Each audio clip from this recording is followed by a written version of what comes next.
चिनासी नवां खे आगाह कंदा हलूं। नई वफ़ाक़ी काबीना जो ऐलान अॼु थियण जा इम्कान आहिनि। बिलावल भुट्टो ज़रदारी खे परॾेही वज़ीर ऐं हिना अख़र रब्बानी खे ममलकती वज़ीर थियण जो इम्कान आहे। ख़्वाजा आसिफ़ खे वापार, शाहिद खाक़ान अब्बासी खे तवानाई, मिफ्ताह इस्माइल खे नाणो ऐं मरियम औरंगज़ेब खे सुदसमा खातो जा कलमदान ॾिना पिया वञनि।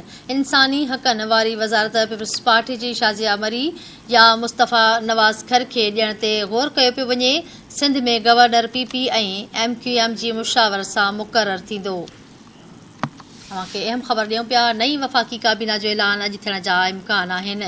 बिलावल भुट्टो ज़रदारी खे परॾेही वज़ीर ऐं हिना रब्बानी खर खे ममलकती वज़ीर थियण जो इम्कान आहे। ख़्वाजा आसिफ़ खे वापार, शाहिद खाक़ान अब्बासी खे तवानाई, मिफ्ताह इस्माइल खे नाणो ऐं मरियम औरंगज़ेब खे सुदसमा खातो जा कलमदान ॾियण जा इम्कान आहिनि। इंसानी हक़नि वारी वज़ारत पीपल्स पार्टी जी शाज़िया मरी या मुस्तफ़ा नवाज़ खर खे ॾियण ते ग़ौर कयो पियो वञे।